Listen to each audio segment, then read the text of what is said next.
ఇలాంటి ప్రార్థన ఎందు అయా ప్రార్థనలు జయించడానికి సిద్ధపడినటువంటి ప్రార్థనలు ఆశీర్వదించే ప్రార్థనలు. ఎక్కడి నుండి చేసిన ప్రార్థన ఆశీర్వదకరంగా మారాలి. ఎక్కడి నుండి చేసిన ప్రార్థన చెవిటి వారికి వినగలిగినదిగా మారాలి. నీ ప్రార్థన, నా ప్రార్థన, మనందరం ప్రార్థనలు విన్న దేవుడు మనందరినీ జీవించి ఆశీర్వదించి పంపిస్తారని ప్రభు పేరును మనవి చేస్తూ ఈనాటి వాక్యాన్ని కీర్తన గ్రంథం 103వ అధ్యాయము 11-12 చదవండి. పవన్ వరకు కీర్తన గ్రంథం 103వ అధ్యాయము 11-13 వరకు.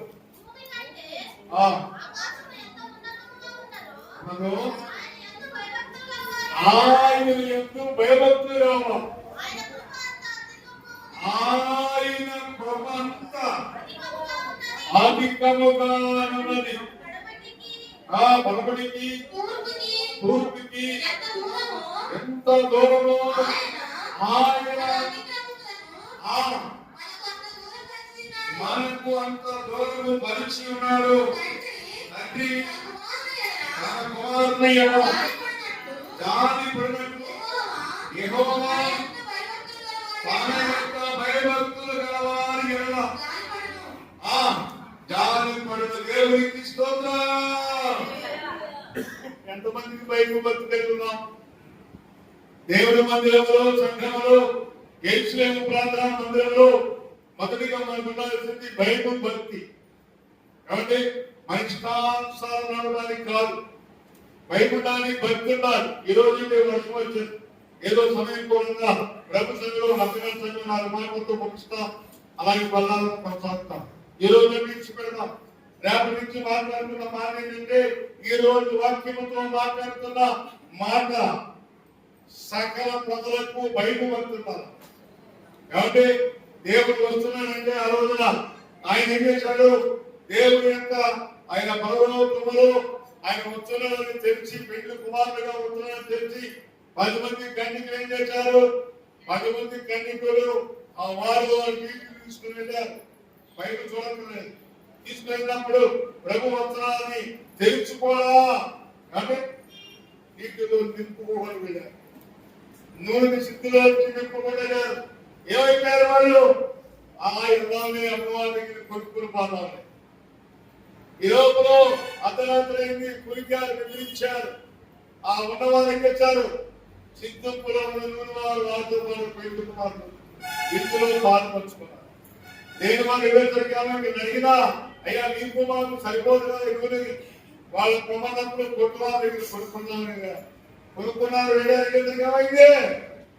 తలుపు మూసేస్తుంది. మిగతా బాబు తలుపు మూసేస్తుంది. ఆయన కొట్టారు, తలుపు కొట్టారు, బాధారు. అయ్యా నేను చక్కరేనండి, అయ్యా నేను పాల్గొన్నానండి, అయ్యా నేను యోగురానండి, ఎవరు నాకు తెలియదు. ఈ రోజున యేసుక్రీస్తు బ్రహ్మాండ సన్నిధి శుక్రవారం అయినా ద్వారాలు తెరిచే ఉన్నాయి. ఆదివారం అయినా సమయం కూడా ద్వారాలు తెరిచే ఉన్నాయి.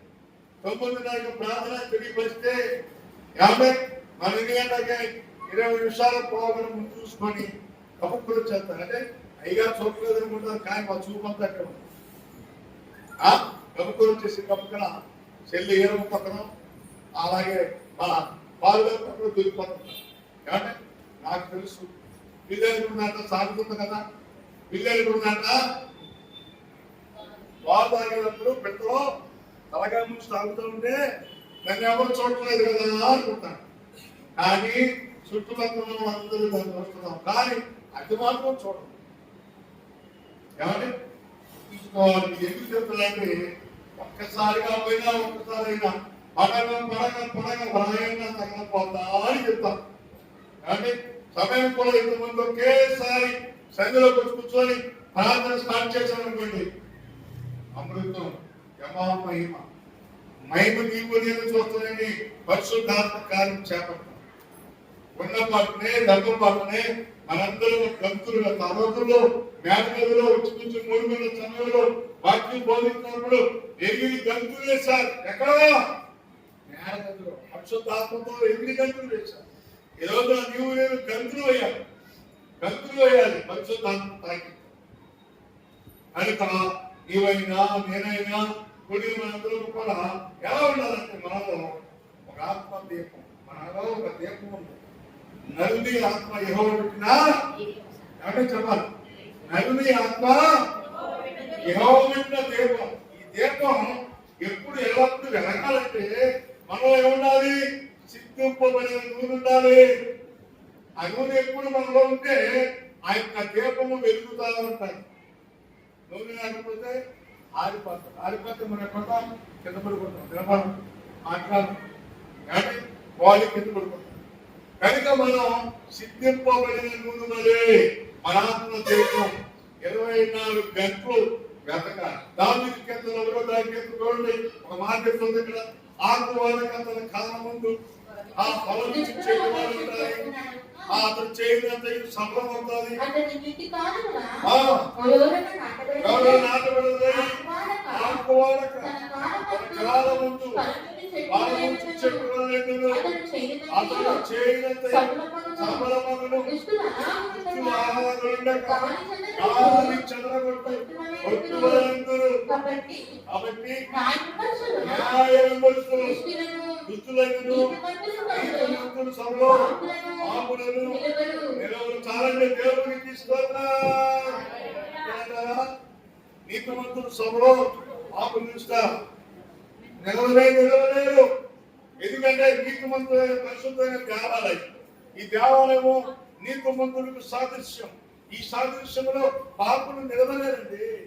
చూడండి, పాపం చేసేవాడు ప్రార్థన చేయడం, ప్రార్థన చేసేవాడు పాపం చేయడం. గమనించండి, దేవుని మందిరంలో ఒక్క దినం కలిగితే 1000 దినాల కంటే శ్రేష్టమైనది దేవుని వాక్యం సెలవిస్తూ ఉండగా వాక్యానుసారం నడిపించబడాలి. మనందరం కూడా నడిపించబడి గొప్ప కార్యం జరుగుతుంది. చూద్దాం, దేవుని వాక్యం చూద్దాం. చూడండి, 65 అధ్యాయం 2:5 చదువుకున్నా. ప్రార్థన ఆలకించువారా, ఎవరు బయట చూడండి,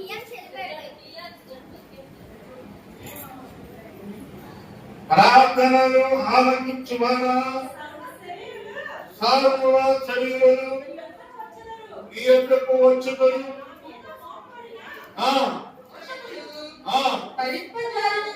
దహింపజాలని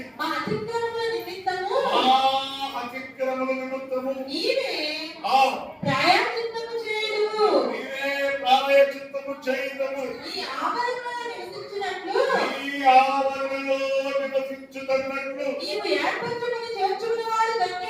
నీవు ఏర్పాటు చేసుకున్నవాడు ధన్యుడు. ఈ పరిశుద్ధ ఆలయం చేత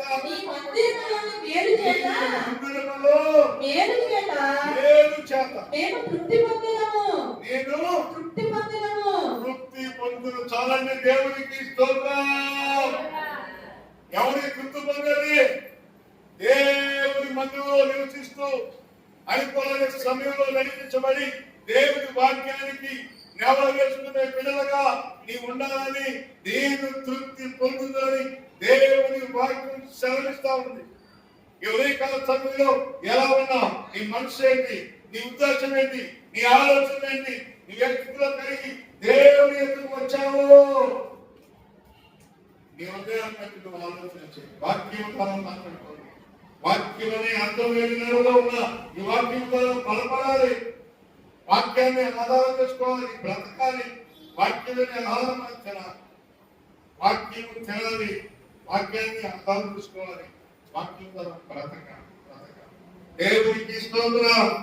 అదే యోహాను సువార్త చూడండి, 16వ అధ్యాయం, యోహాను సువార్త 16వ అధ్యాయం 22, 23, 24 వరకు చదవండి.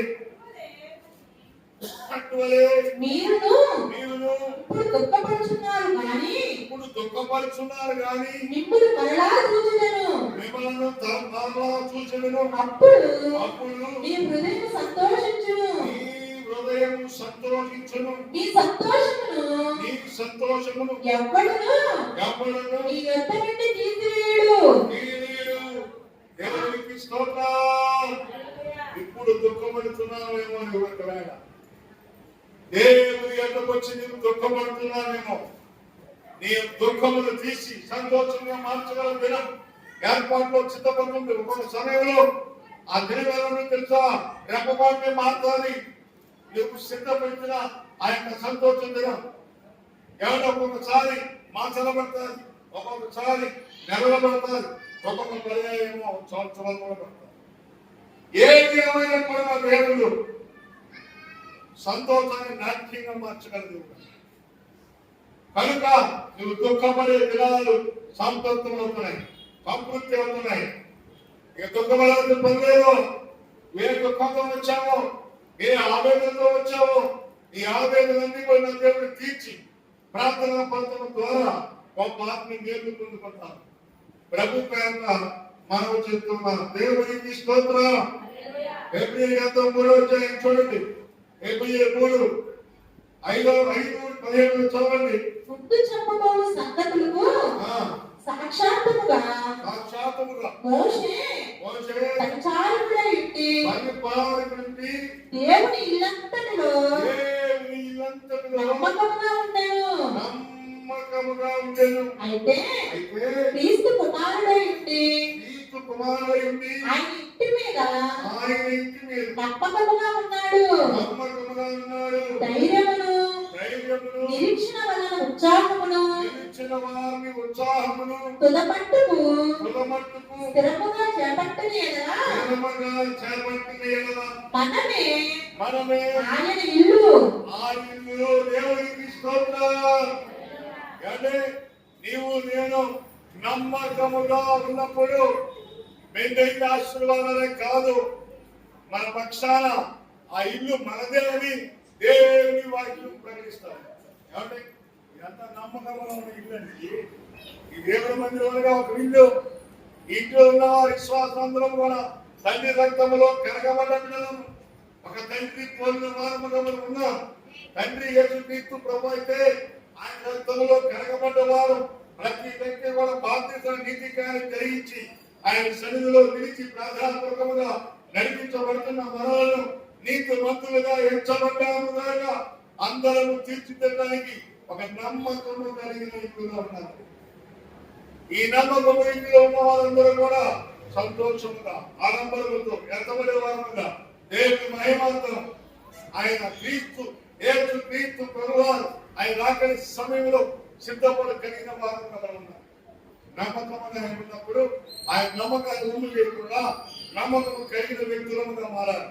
ఒక వ్యక్తిని మారాలన్నా, ఒక వ్యక్తి చెడిపోవాలన్నా, ఒక వ్యక్తి పైకి రావాలన్నా దేవుని ఎందుకు నిరీక్షించి ఈ యొక్క నమ్మకమైన ఇంట్లో ఉన్న బిడ్డలు చేసిన ప్రార్థనే దేవునికి స్తోత్రం. ప్రార్థన ప్రార్థన ప్రార్థన చేయకపోతే ఎక్కడ ప్రార్థన చేస్తే నాకు ఎందుకంటే కరెక్ట్ స్తోత్రం. కాబట్టి ప్రార్థన చేసాం, ఉదయకాలం ప్రార్థన చేసాం ఇద్దరు ఉన్నాం. మరేమో ఎవరు రావట్లేదు. 9 అయింది, ప్రారంభించబడిన 10 అయింది, రాలేదు. 10:30 ఉంది. ఇక్కడ వచ్చాను. అమ్మ అలాగా ప్రార్థన చేసిన దానికి విలువైన ప్రార్థనకు దేవుడు ఆశీర్వదిస్తాడు. 1 గంట మొత్తం కరెంటు ఎప్పుడు వచ్చింది? 12 గంటలకు వచ్చేసింది. అంటే గంట ముందు ఇచ్చేసాడు. అంటే ప్రార్థన ఆయన చేరినాడు. ప్రార్థన ఆయన ఎక్కడ చిచ్చారు, ఎక్కడ కరెంటు పోయిందో, ఎక్కడ ఏ స్టేషన్ లో కరెంటు పోయిందో అక్కడికి మాకు వెంటనే రిలీజ్ చేయబడుతున్నాం.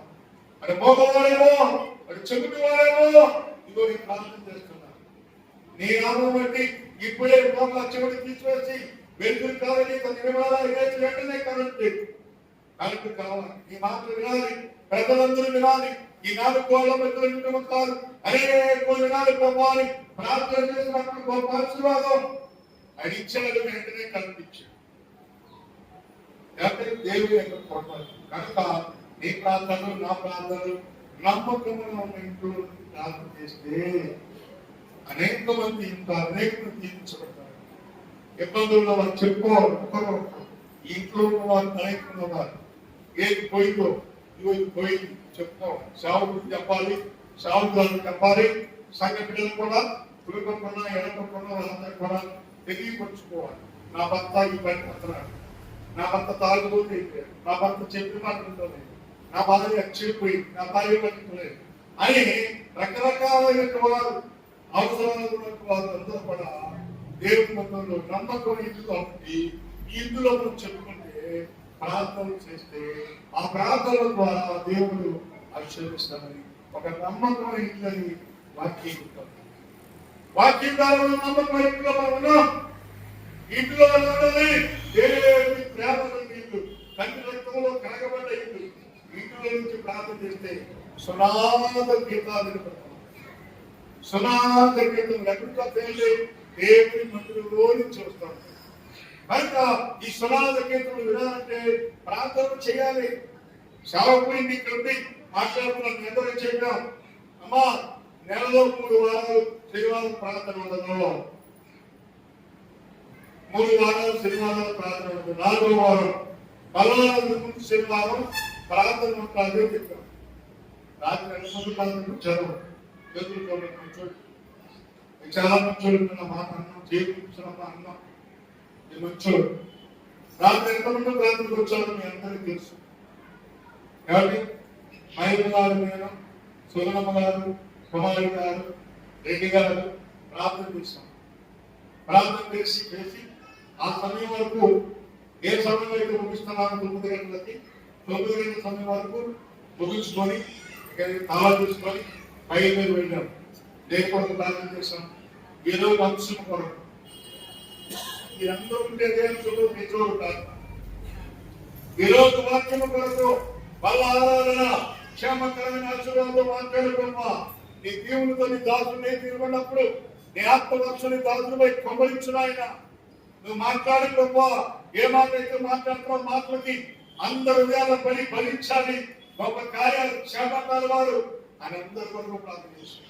అని దినము రోజు నిత్య ప్రార్థనలో క్రమ ఆరాధనలో 5:30 గంటలకే ప్రారంభించబడిన కోరిక 6:30 గంటల వరకు ప్రతి నోట ప్రతి వారం వీధి కూడా ప్రతి గృహము కూడా దేవుని యొక్క దాసులను ఉంచి అందరితో మాట్లాడుతూ ప్రార్థన చేస్తూ నడిపించబడి ఖచ్చితంగా 6 గంటలకే ముగింపుతో మొత్తం అందరూ కూడా తోపనేస్తున్నాం, నైవేద్యం వేస్తున్నాం. నైవేద్యం అలాగే ఏం జ్ఞాపకం చేసుకుంటే తగ్గల పాపం చేస్తారేమో అని తోపు వేశాడు. తెలుసా, అదే సమయంలో లేచి నా పిల్లల పాపం చేశారేమో, నా పిల్లలు దూషించారేమో ప్రభునని వారు ఆ యొక్క దేవుని దాసులుగా ఉన్నటువంటి ఎవరైనా యోగులు గారు మన పిల్లల కొరకు క్షేమ అభివృద్ధి కొరకు ఆయన కోపం వేశాడు, నైవేద్యం వేశాడు. ఎప్పుడు వేశాడు? అరుణోదయ సమయం వేశాడు. మనము కూడా ఇప్పుడు అందరి పక్షాన ఈ దాసులు దాసులాలు చేస్తున్న ప్రార్థన అరుణోదయ సమయం అంటే లేదు కానీ 4:30 గంటల ప్రార్థన చేస్తూ అందరూ కూడా క్షేమ వ్యాపారం బలపరచాలి. వ్యాపారస్తులు మెండుగా ఉంటారు, అభివృద్ధి పొందాలి. ఈ కృప యెరూషలేము ప్రార్థన మందిరంలో నివసిస్తున్న పిల్లలు ఈ రకంగా ముందుకు కొనసాగుతున్నారా? ఎందుకు కొనసాగుతుంటే ప్రార్థన గుర్తించాలి. అందరూ బాగున్నారు, చేస్తున్న ప్రార్థనలు చేతున్న చేయడం కలుగు కొన్నారు, అందరూ క్షేమయ్యారు. బాగా సిద్ధపరుచుకుంటున్నారు. మరి ఏ పనిలో పెడుతున్నారు? మరి పనిని ఆశీర్వదించమని దేవునికి మరో పెడతా ఉన్నాం. దేవునికి మొత్తంలోని ప్రార్థన చేస్తా ఉన్నాం. ప్రార్థనని కూడా జయకరంగా జరిగిస్తున్నా దేవుడు ఇంతవరకు కూడా అలుచులు లేకుండా దేవుని దాసుల ద్వారా గొప్ప ఆశ్చర్యకార్యాలు చేస్తూనే ఉన్నాడు. అది మనం గుర్తించాలి. దేవుడు సేవలు చేస్తూ ఉంది. చూద్దాం, చూడండి, చదవండి. యాకోబు 2 23 చదవండి. యాకోబు 2 అధ్యాయం. కాబట్టి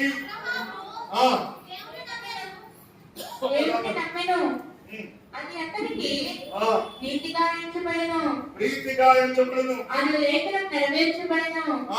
మరియు దేవుడు దేవునికి స్నేహితుడని ప్రీతిమలని అతనికి పేరు కలిగెను. అతనికి పేరు కలిగెను. మనుషుడు విశ్వాస మూలమున మాత్రము కాక క్రియల మూలమునను నీతిమంతుడని ఎంచబడునని మీరు దీని వలన గ్రహించితిరి. అటువలననే రాహాబును వేశ్య కూడా దూతలను చేసుకుని వేరొక మార్గమున వారిని వెలుపలికి పంపివేసినప్పుడు దేవునికి స్తోత్రం.